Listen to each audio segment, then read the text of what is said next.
Mexico about 2 weeks ago. It took us about 5 days to get to Tijuana, San Diego area, where we spent a week with our family.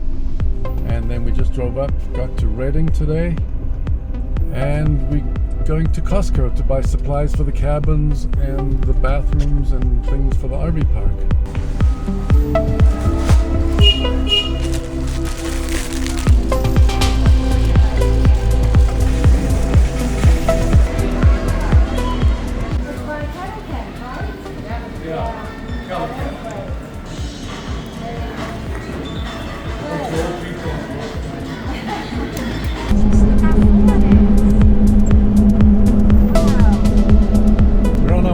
To the RV park, and we're going over Lake Shasta, and it is filled to the max, which is amazing. It's up to the tree. Oh yeah. It's raining today. It's been raining for the last like 200 miles, and normally we can see Mount Shasta from here, but too much clouds.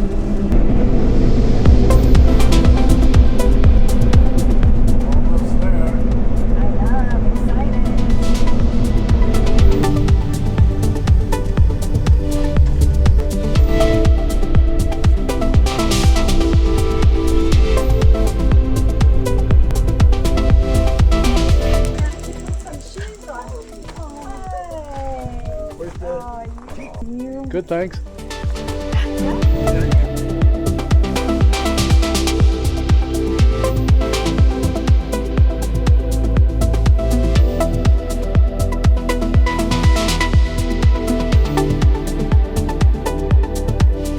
The guys and girls have been hustling like crazy to get the RV park ready. Anthony and the guys have been hustling to get all the A-frames ready and all the little details, because quite a few of them are booked. We put inside lighting, string lighting on the outside. Anthony built some staircases from some nice wood rounds.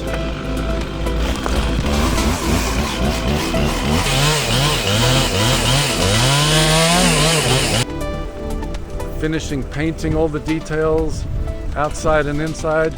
Anthony made these metal doors, which are much sturdier than the original doors. Metal frame. Look how cool those steps are. Out of one big log.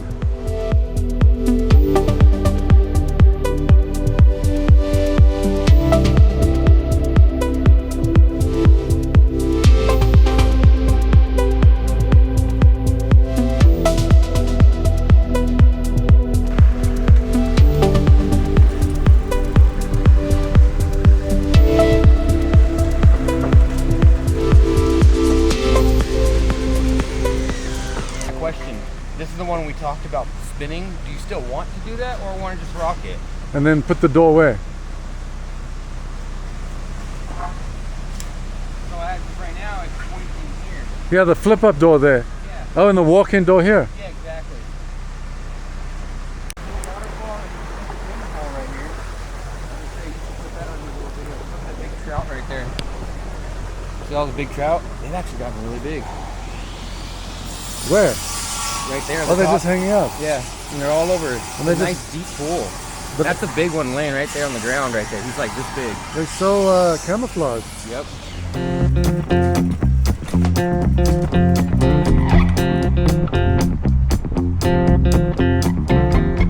Will is fixing our walkway here because the last couple of days 2 ladies fell on the bricks that had been risen up by the roots under the ground. Unless I look funny. No, I'm to focus on you. Find the roots, and then we get rid of the root. Put it back down. So Will did a pretty good job today. He pulled up all these bricks over here where the roots were pushing it up, nice and flat.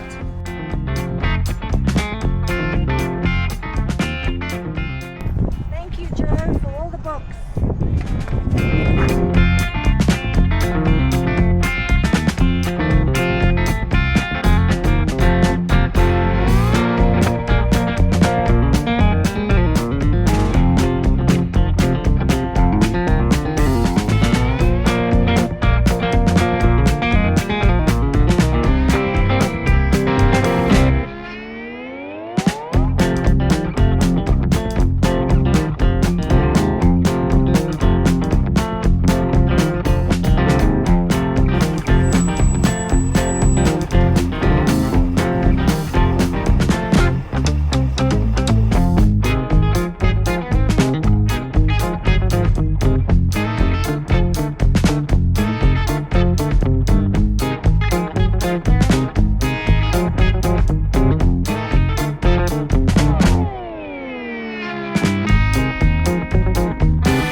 a lovely place, such a lovely place. Plenty of room at the Hotel California. Any time of year, you can find me here. Before we left for Mexico, I bought a big inverter charger for my truck, and I bought 2 massive batteries, and I put everything under the back seat of the truck.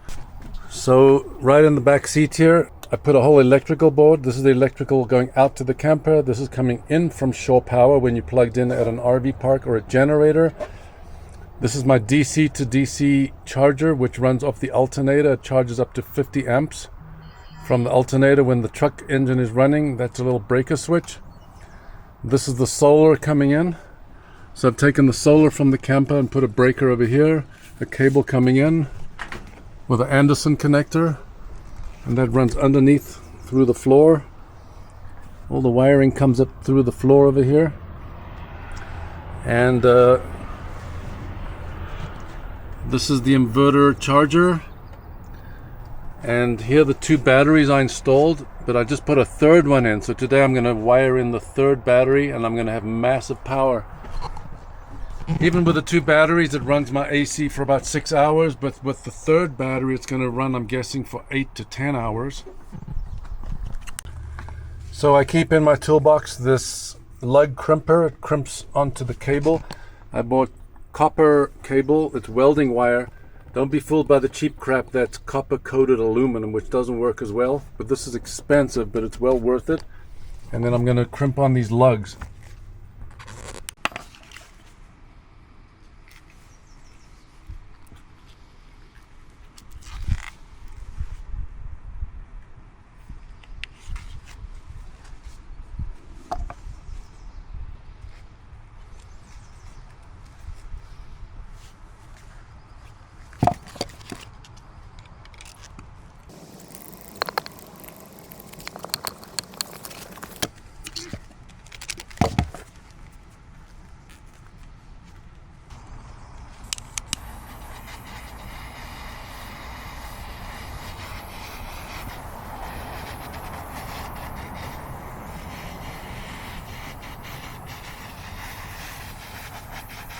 So I just made the negative cable, and I've put the lugs on either end, and this one's going to run to the next battery over here. So I didn't video the whole thing, but I've made all the cables to the correct lengths. Alright, so everything's tied in. I got the negative from this battery going into the system, and I got the positive of this battery going into the system, and it all seems to be working perfectly. It's the start of the Memorial Weekend, and earlier on Anthony was pumping propane, and he noticed there was a pinhole leak in the black rubber hose that comes out of the dispenser. And we called the company Campora, and they sent Dan out within about 2 hours. Campora, if you want to have propane in your house or for your business, Campora is the best company around. We've tried a few of them. They all suck, but Campora, they're awesome.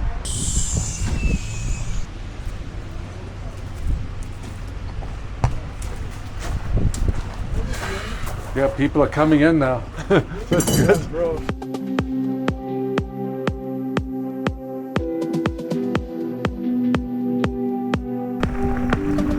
So even though it's the start of Memorial Weekend, the guys are hustling to build 3 more A-frames because we have them rented in just over 2 weeks, and they're hustling to get them ready.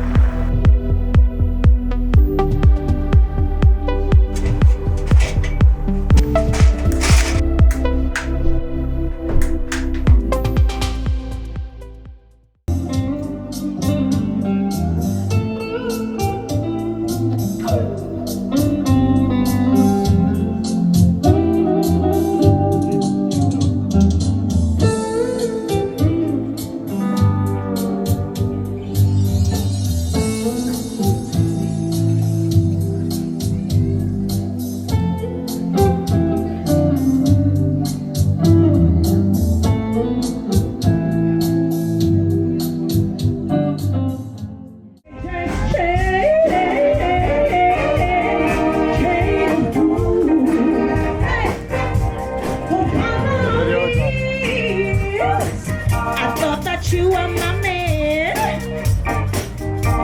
but I found out I'm just a link in your chain. Oh yeah, you got me where you want me. I ain't nothing but your fool. You're treating me mean. Oh, you're treating me cruel. That's right. Come on.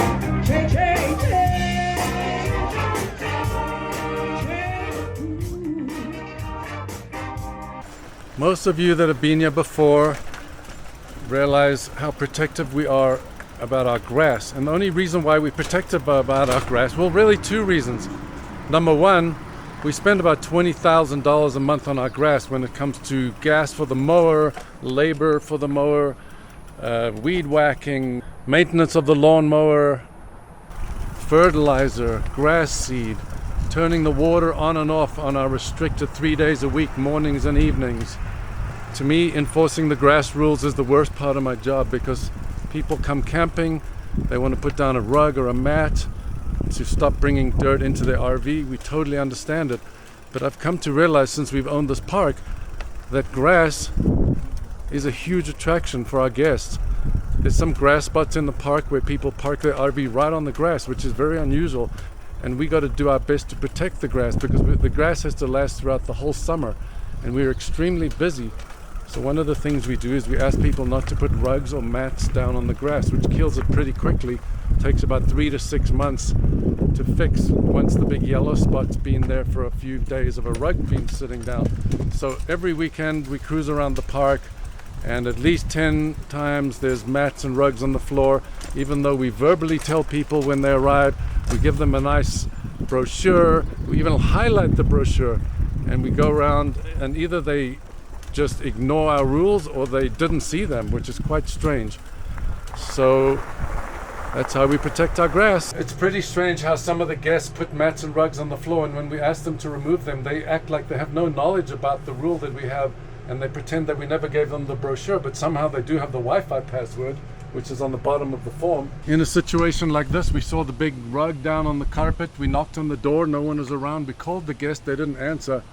So unfortunately, we just picked it up and folded it ourselves.